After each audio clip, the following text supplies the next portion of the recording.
राधे राधे, जय श्रीमन नारायण, हरे कृष्णा। कैसे हैं आप लोग? आशा करते हूँ कि भगवान हरि की कृपा आप सभी पर बनी रहे, आप सभी स्वस्थ हों और अच्छे हों। इसी कामना के साथ आज हम सुनेंगे गरीब को सताने का फल। किसी भी गरीब व्यक्ति को जब हम सताते हैं तो उसका हमें क्या फल मिलता है, उसी के बारे में आज हम जानेंगे। तो चलिए कहानी को शुरू करते हैं। एक किशन नाम का लड़का था। वह मोची था। वो सड़क के किनारे जूते चप्पल सिलने और तथा जूतों को पॉलिश करने का काम किया करता था। अगर किसी बहन जी का चप्पल टूट गया हो तो किशन मोची के पास आते थे और 10 रुपये में चप्पल ठीक कराते थे। अगर किसी बापूजी का जूता गंदा हो गया हो तो किशन 10 रुपये में पॉलिश कर देता था। पूरे दिन भर में उसे 200 से 300 रुपये से ज़्यादा नहीं कमा पाता था। देर रात को वो अपने घर सब्जी और आटा लेकर पहुंचता तो ललिता, आज फूल गोभी लेकर आया हूँ, सूखे मसाले डालकर खूब चटपटी करके सब्जी बनाना। फूल गोभी इस समय बहुत महंगी है। फिर ललिता बोली, तो गोभी लाने की क्या ज़रूरत थी आपको? तो किशन बोला, लौकी तुरई कद्दू खा खा कर मैं उब गया हूँ, मैं आज सोचा कि गोभी ले चलता हूँ। फिर ललिता कहती है कि अपनी कमाई देखकर चीज़ें खरीदा करिए, महंगा आइटम खरीदने की आपको कोई ज़रूरत नहीं है।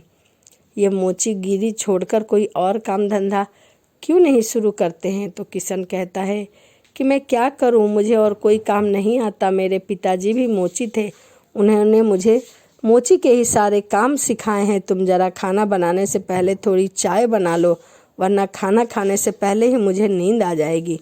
कुछ देर बाद ललिता चाय लेकर आई। ये लीजिए, मसाले ख़त्म हो चुके हैं, तुम कड़ोरी मल सेठ की दुकान से मसाले ले आओ, वरना गोभी बिल्कुल बेस्वाद बनेगी। तो किशन कहता है, जाता हूँ, अभी जाता हूँ, लेकिन कहीं कड़ोरी मल की दुकान बंद ना हो जाए। तभी किशन सेठ कड़ोरी मल की दुकान पर गया। कड़ोरी मल गांव के मसाले का सबसे बड़ा और सबसे अच्छा व्यापारी था। उसके मसाले बहुत ही स्वादिष्ट हुआ करते थे।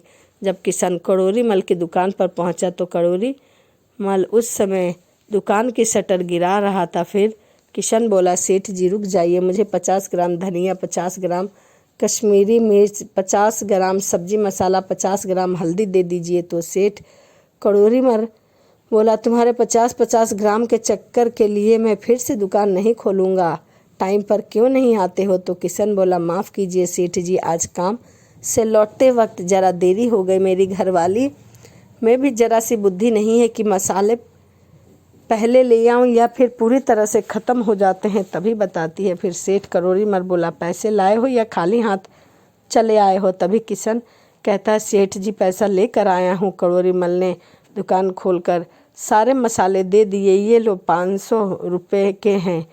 तो किशन कहता है, सेठ जी 500 रुपये कैसे हैं? क्या मसाले इतने महंगे हो गए हैं? फिर सेठ कड़ोरी मल कहता है, देखो रात के 11 बजने वाले हैं, ये मोल भाव करने का समय नहीं है। तुम जैसे गरीब को तो सौदा देना ही बेकार है। चुल्लू भर सामान खरीदते हो और दाम देने में आनाकानी करते हो। तुम्हारे पास 500 रुपये है तो बताओ, वरना मेरा समय बर्बाद मत करो।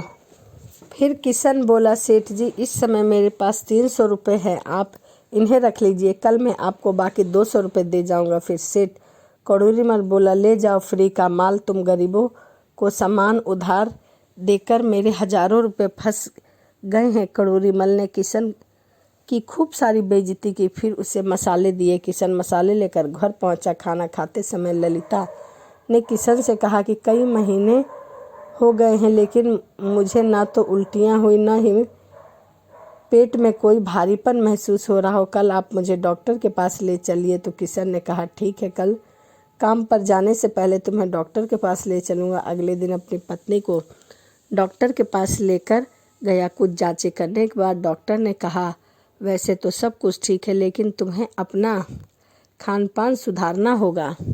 अनार, सेब, मछली, अंडा, दूध, दही, ये सब अपने खान पान में शामिल करो। उस दिन रात में किशन ललिता के लिए अनार और सेब लेकर पहुंचा तो ललिता बोली, फल तो बहुत महंगे होंगे, आज आप कड़ोरी मल सेठ के पैसे कैसे चुकाएंगे? तो किशन बोला, अरे तुम चिंता क्यों करती हो, उसके पैसे बाद में चुका दिए जाएंगे। थोड़ी बातें सुन आया तो सुन लूँगा, फिलहाल तो मैं उधर जाऊँगा ही नहीं। पत्नी को अच्छा खिलाने के लिए किशन खूब मेहनत करने लगा।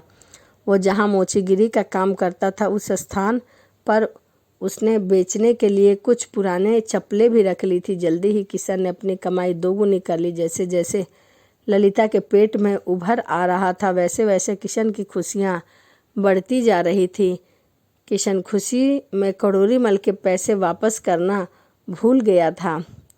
एक दिन वो खिलौने ले आया तो उसकी पत्नी बोली, इतनी जल्दी खिलौने क्यों ले आए हो? तो किशन बोला, अंदर से इतनी खुशी हो रही है कि मुझसे रुका ही नहीं जा रहा था, इसीलिए मैं खिलौने ले आया। उधर करोरी मल बहुत दिनों से किशन का इंतजार कर रहा था। किशन सौदा लेकर उस दिन के बाद से तो जैसे गायब ही हो गया, वह दिखाई नहीं दिया। अब तो इधर से निकलता भी नहीं है। तभी करोरी मल का नौकर बोला, मालिक, किशन की घरवाली पेट से है, इसीलिए किशन इस समय उसी की सेहत बनाने में लगा हुआ है, उसका पूरा ध्यान रखता है। आपके कर्ज भी उसे कोई चिंता नहीं है। करोरी मल की भी पिता बनने की बहुत इच्छा थी, लेकिन उसकी शादी के कई साल बीत चुके थे, उसकी पत्नी ने गर्भ धारण नहीं हुआ। करोरी मल ने किशन से जलन महसूस हुआ और बाकी 200 का सूद बढ़ाते बढ़ाते 7,000 पहुँच गया। अब मैं किशन से पूरे 7,000 रुपये वसूल करूँगा। रात में दुकान खुलवाकर सामान लेकर गया है, अब पैसे देने का होश नहीं है, कल पता लगेगा।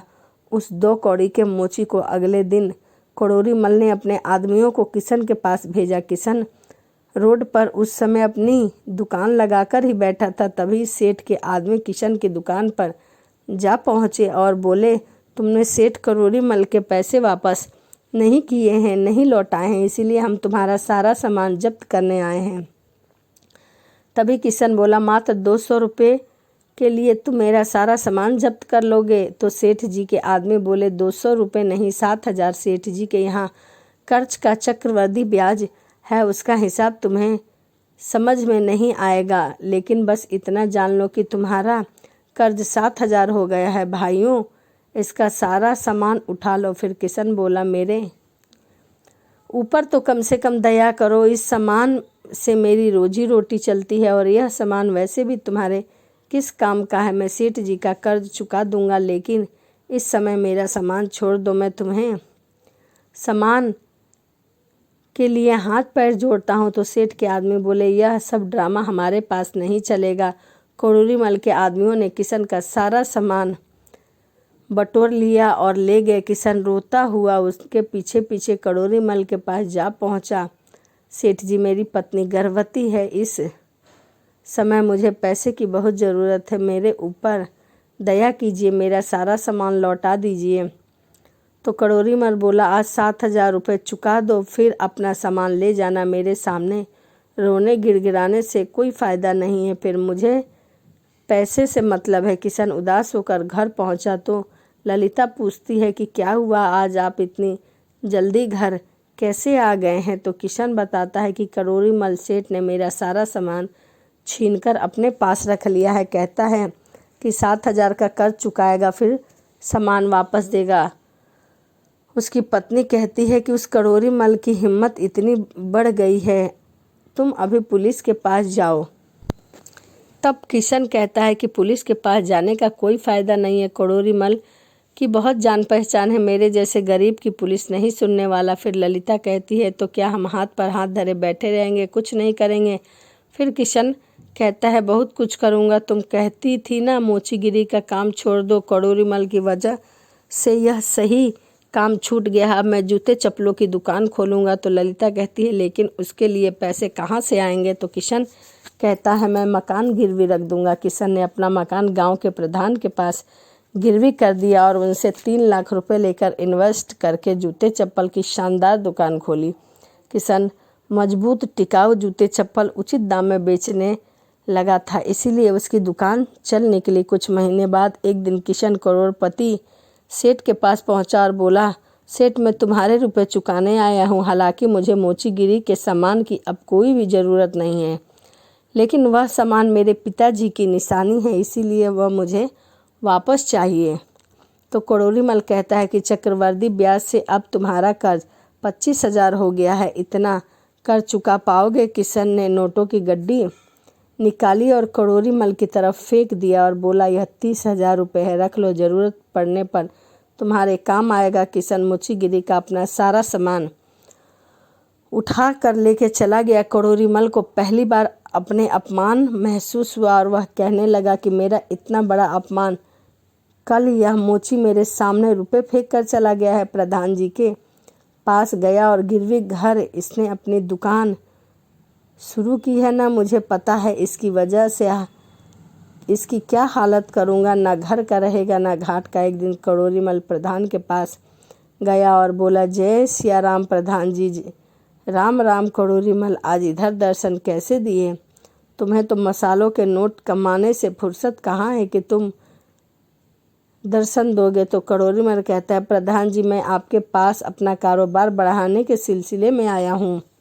दरअसल मैं किशन का मकान खरीदना चाहता हूँ। वह जगह को गोदाम बनाने के लिए एकदम परफेक्ट है। मैं उस मकान के 5 लाख देने के लिए तैयार हूँ। आपके पास उस मकान के कागजात है तो मुझे दे दीजिए, मुझ पर कृपा होगी। वह मकान मुझे बेच दे। 5 लाख की कीमत सुनकर प्रधान के मन में लालच आ गया और वह उसने अपने आदमियों को भेजकर किशन को अपने घर बुलवाया। किशन प्रधान के घर पहुंचा और बोला, क्या बात है प्रधान जी, आपने मुझे क्यों बुलाया है?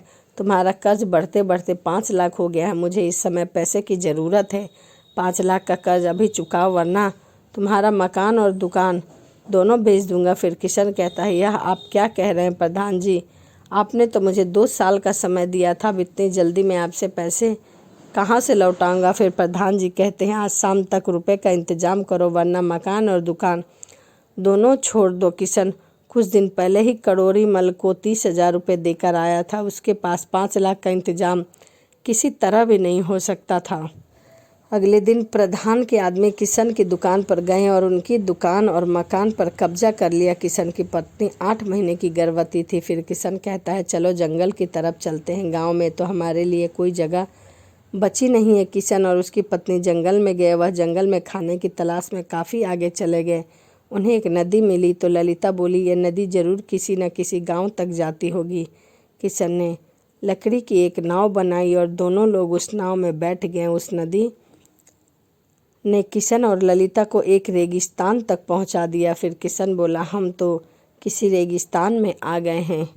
किशन ने देखा वह रेगिस्तान साधारण नहीं है। वहाँ रेतों के पर्वत की जगह सूखे मसालों के पर्वत थे, हल्दी के पर्वत थे, लाल मिर्च के पर्वत थे, सूखे धनिए के पर्वत थे, आमचूर पाउडर के पर्वत थे और भी बहुत सारे मसालों के पर्वत थे। फिर ललिता कहने लगती है, ईश्वर ने हमारी मदद की है, इसीलिए हमें यहाँ पहुँचाया है।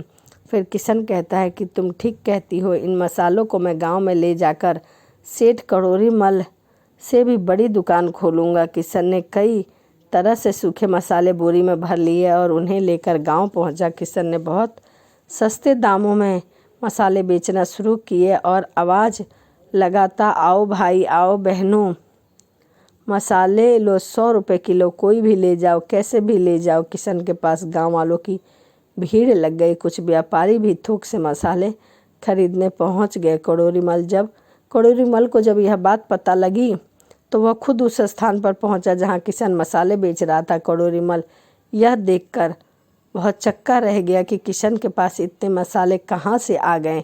करोरी मल के अपने एक नौकर से कहा कि यह लो 10,000 रुपये, आज से तुम्हारा काम किशन पर नज़र रखना है। ज़रा पता तो लगाओ कि किशन यह मसाले लेकर कहाँ से आता है। अब किशन पर वह व्यक्ति नज़र रखने लगा।